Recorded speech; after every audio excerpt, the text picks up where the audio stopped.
Harlequin Audio is proud to bring you Family and Other Catastrophes by Alexandra Borowitz. Performed by Amanda Ronconi. Night 0. David. Does this dress make my nose look big? Emily Glass stood at the mirror, brushing her hair. Her pink sundress was tight around the torso and flared out at the hips. How could a dress make your nose look big? You'd be surprised, she said. With my nose, you have to be careful. I read on Pop Sugar that I shouldn't wear black, for example. It's harsh against my skin, and it'll accentuate my nose. Emily's nose wasn't small, but it wasn't enormous either.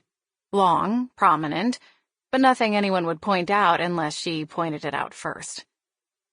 She had brought her nose up on one of their first dates, when she self-effacingly said that she was tired of her parents' friends telling her that she looked like a young Barbra Streisand.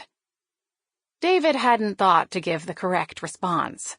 An incredulous look and a shocked, "Why would anyone ever say that? You are far more beautiful." Instead, he only nodded. She had never let him forget it. As she turned around, her hair whipped over her shoulder and revealed the candy-pink straps of her sundress. David wasn't sure what this type of dress was called. He had recently heard the term bodycon, but still didn't completely understand what it meant or if it applied to this dress. He playfully reached out to pinch her butt, but wound up groping a handful of poofy fabric. She spun around and laughed. "I love you so much, sweetie." She threw her arms around his neck and kissed him on the cheek. "You know, you don't need to wear a dress to the airport. This is going to be just like Las Vegas all over again, and this time we're not shopping for leggings halfway through the trip because you only brought miniskirts. You're not still mad about that, are you? I wasn't even mad then. I just want you to be comfortable, and I don't want you to complain during the flight. I want to be comfortable too, but every outfit this week needs to count." She opened her eyes widely for emphasis. "Don't go too sexy on the night of the bachelorette, okay? Trust me, I know guys, and guys don't care if you're on your bachelorette party, they'll just go for it. I wouldn't wear anything sexy anyway, with Lauren there. If I want to avoid her usual criticisms, I'm going to need a giant androgyny cloak." Emily's arms released from David's neck as she pantomimed a cloak over her head.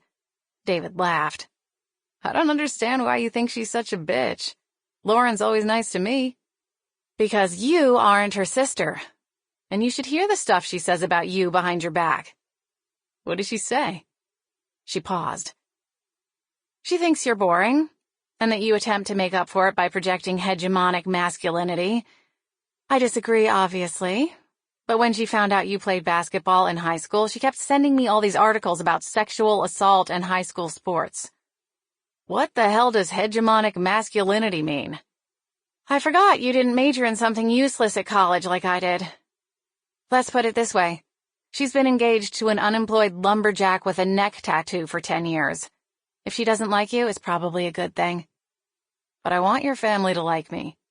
"The rest of them do?" "Yeah, okay." He reached over to close his suitcase where the zipper was gaping, and then realized Emily might see this as literally turning his back on her. "Are you upset now? I shouldn't have said anything. I knew something bad would happen this week. Why do I always do this? Now we're going to be mad at each other all week. Look, I'm just going to feel so weird seeing her now. You should always feel weird seeing her. I can't remember the last time I didn't feel weird seeing her. She's a huge jerk." "Well, huge, anyway." "Mean," she laughed. "Get that out of your system now. If Lauren didn't like you before, any comments about her weight will put you into the same category as the guy who accidentally called her Sir at Panera 4 years ago." "Who did that?" "None of us knows, but she's written 6 blog posts about him." Emily. By the time they got to the airport, she was already starting to regret wearing her sundress.